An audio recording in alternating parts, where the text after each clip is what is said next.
school sprinkle cake. So I start with my foil tray that's around 12 by 7.5 inches, and I line it with baking paper and spray it with my non-stick spray. I measured out 260 grams of baking marge, the same amount of caster sugar, and creamed that together, and then I added 4 large free-range eggs.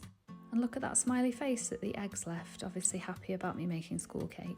After I creamed all that together, I added 50 grams of cocoa and 210 grams of self-raising flour and 4 tablespoons of milk. I piled that into the foil baking tray, and the oven was on at 160 fan preheating. This baked for 40 minutes, and then when it was done, I turned it upside down onto a wire rack just to flatten the top of it, because this just makes it easier to ice later on.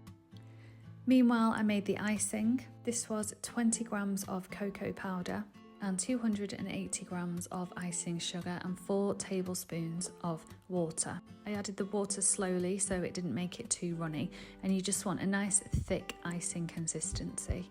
It needs to be runny enough so that it can go over the top of the tray bake, but not too runny that it's just going to run straight off. This was a little bit too thick, so I added a tiny bit more water to it.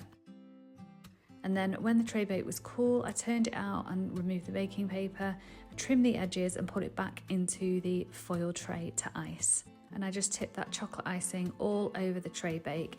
If it's proving difficult to smooth, you can dip your spatula in water, and this just makes it a little bit easier to push the icing out and it doesn't pull at the sponge too much. I got these chocolate sprinkles from Aldi. Obviously you can decorate however you like. Multicoloured sprinkles would look really lovely too.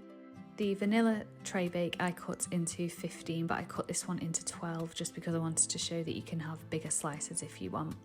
And this is really light and fluffy and moist. It is a really nice cake. As usual, here is some footage of me scoffing it, because at the moment I feel the need to end every video like that, and I won't apologise for it.